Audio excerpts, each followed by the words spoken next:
Hello students, this is lecture number 10 of the first chapter, that is nature and purpose of business. In lecture number 9 we have completed the multiple objectives of business and all those things: innovation, market standing, productivity and efficiency. Now we will move towards some of the important points that is essential to remember. Okay, now see here the heading as physical and financial resources.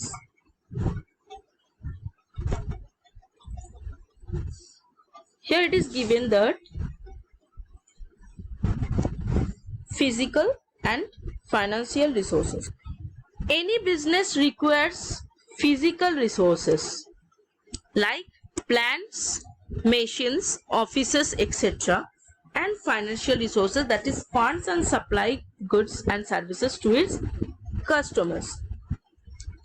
See, any kinds of business, it requires the physical resources that can be seen, that can be touched, like the plants and machineries. These are not that plants, these plants are not that plant and animals, that is plant machines. The plant and machinery is a term used in accountancy, which means a kind of machinery to produce any goods and services. So you can say offices. So where should you produce? You cannot produce the goods on the field itself. You have to just build an office for producing the goods. As well as the financial resources are also very necessary. Financial resources means you need the cash, you need bank to just carry on the manufacturing activities. That is, you need fund so that you can supply the goods and services to the home customers. So now, earning profits. One of the objectives of the business is to earn profit on the capital employed.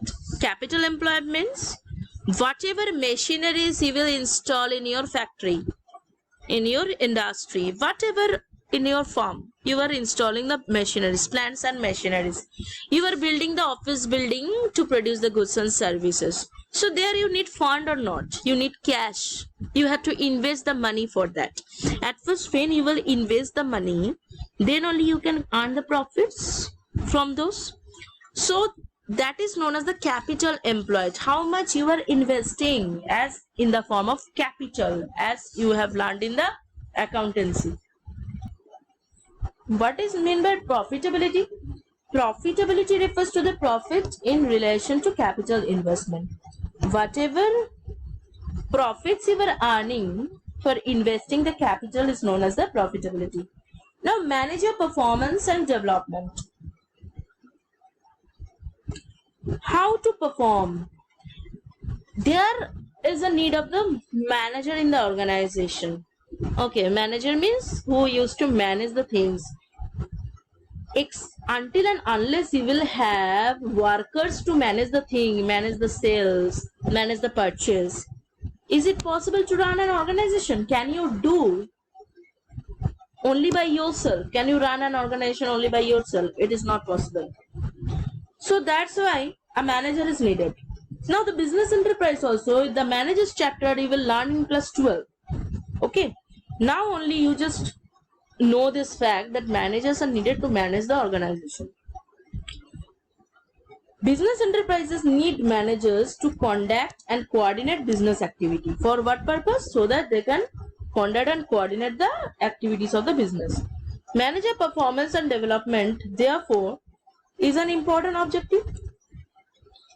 Now, under this worker performance and attitude, how will the workers will perform? Those the laborers who will work for your organization. Workers means workers' performance and attitudes determine their contribution towards productivity and profitability of an enterprise. It should also try to ensure a positive attitude on the part of workers. So now how manager will help the worker to perform the work so that there should be a positive attitude. For example, I am teaching in your class. After the school reopens, then 5 to 6 students are there in the class who is continuously disturbing the class. What will happen? There will be a negative attitude on the class, negative impact on the class. So there should be a positive impact for that positive impact, what it needs to do? The class captain will manage the class. The teacher will just order the class captain that you just manage the class properly so that no disturbance will be there. So he will manage or she will manage the class so that no disturbance will be there. So she is the manager, he or she is the manager in this case. And those are the students, they are the workers in this case. Just take the example like this. Social responsibility. Social responsibility means responsibility for the society. It refers to the obligation of business firm to contribute resources for solving social problems and work in a socially desirable manner.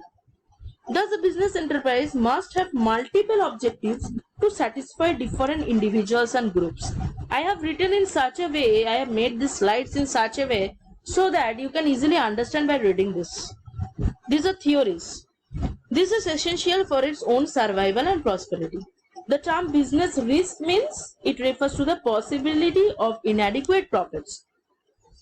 There can be inadequate profits, that is, the profit which are necessary to run a business enterprise. Sometimes it may happen that they are incurring continuous losses. It may happen or not. So it may be happen that they are incurring loss or even losses due to unexpected events. Suppose one earthquake came, tsunami, at the time of tsunami also, now only the corona is going on. This is an unexpected event or not? For the organizations, they have stopped producing, manufacturing, so they are in loss or not? They are in loss. So these are the business risks. The corona is a kind of business risk. Cost of production may increase. So what will happen? The cost of production will also increase because to produce the goods, the final goods, you have to purchase the raw material from outside. From where you will purchase the raw material? From outside, from any other firm. They will charge more cost. Pricing will be high. As a result, your cost of production will become high. So it will reduce the profit because until and unless you will keep a margin on that cost, you cannot able to earn the profit. Business enterprises constantly face two types of risk. One is speculative and one is pure. Here, speculative risk, it involves both the possibility of gain as well as the possibility of loss. So what are speculative risks? That involve the possibility of gain even if there is a possibility of gain or there is a possibility of loss. Take the example of the lottery. If you are going to for a lottery, then it may happen that investing 1000 rupees you can able to earn 1 lakh, or investing 1000 rupees you can able to earn 0 rupees as well. So there will be the possibility of gain as well as the possibility of loss. That is a probability. You don't know what may happen. Those types of risks are called speculative risk. Why this arises? This arises due to changes in market conditions. That includes fluctuation in demand and supply, changes in prices, or changes in fashion and taste of consumers. For example, there are fluctuation in demand and supply. Now demand is very high. At this time, at this period of time of corona, the demand is high for all the products. But what is happening? The supply will be less. As a result, the price will increase. It may happen sometimes the supply is very high, the demand is very less. What will happen then? It is a loss for the industry because they have to reduce the prices due to the competition in the market. Pure risk means it involves only the possibility of loss or no loss. Pure risk means if there will be loss or if there will be no loss. There is no possibility of profit here. The chance of fire. If fire caught in a factory or there is theft or strikes, lockouts are going on, what will happen? There is possibility of loss or there cannot be any possibility of loss. It may also happen. So they are the pure risk. An entrepreneur undertakes risk under the expectation of higher profit. Profit is thus the reward for risk taking. So here what will happen? That profit is the only thing. Why you will take risk? Now the question will come that why I will take the risk? Even I know that there are risks, then also why I will choose the risk. If we choose the risk, it may happen that we are earning profit. For example, in the lottery tickets, when you are going for the lottery, so when you are taking the tickets, why you are taking the ticket? Why the people are taking the tickets? Because they are waiting for something. That is, there may be gain and there may be loss, but they expect that there may be gain. That's why only they are taking the tickets. So profit is thus the reward for the risk taking. Methods of dealing with risk. What are those? How to deal with the risk?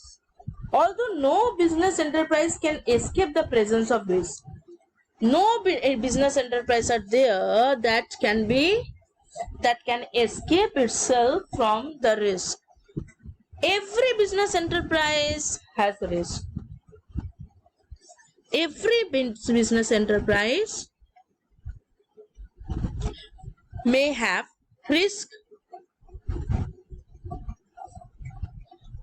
Actually, there are many methods a business enterprise can use to deal with risk situations. There are many ways that can be adopted by a business enterprise to deal with this risky situations. Like, for example, the enterprise may decide not to enter into two risky transactions. One enterprise is deciding, okay, I will not enter into two risky transactions. I will go for a negotiation or I will go for a mitigation so that no risk occurs. There will be no risk. Okay. Taking of preventive measures like firefighting devices. They can use some preventive measures to just stop the risk. Suppose, for example, if fire happens, if fire has been caught in the enterprise, what will happen? Everything will be destroyed. There can be a possibility of huge loss. So there, what they will do, they will use the firefighting devices so as to reduce the risks. Taking of the insurance policy can be also the case, so that the risk can be transferred to the insurance company. When you are taking the insurance policy, what will happen? I have already discussed about this, that you are transferring that risk to the insurance company, that if the fire has been caught or if the theft has occurred and you have had a huge loss, what will happen? The insurance company will come and provide you the money for that, the compensation for that. Or assume the risk by making provision in the current earnings, as is the case of provision for bad and doubtful debt. Whenever you will go for the accountancy, you will learn about the provision for bad and doubtful debts. If there are chances of debt, suppose you are selling some goods to somebody and he or she is not providing you the fund for that, so what will happen? That will be known as the bad debt if he does not provide you the fund, if he does not return you the money. So that becomes the bad. So for that, a provision is being kept aside, certain sum of money is being kept aside, so that when at the time of the loss, that you don't have to suffer for that. So that you can do, creating the provision for bad and doubtful debts. Share risks with other enterprises, as manufacturers and wholesalers may do by agreeing to share losses which may be caused by falling prices. You just remember these points, that how to deal with the risk. So don't worry, all these discussions will be in broad way. As you will go after the next chapters, you will come to know depth about these things. Okay, so just go with this, follow lecture number 11 after completing the lecture number 10.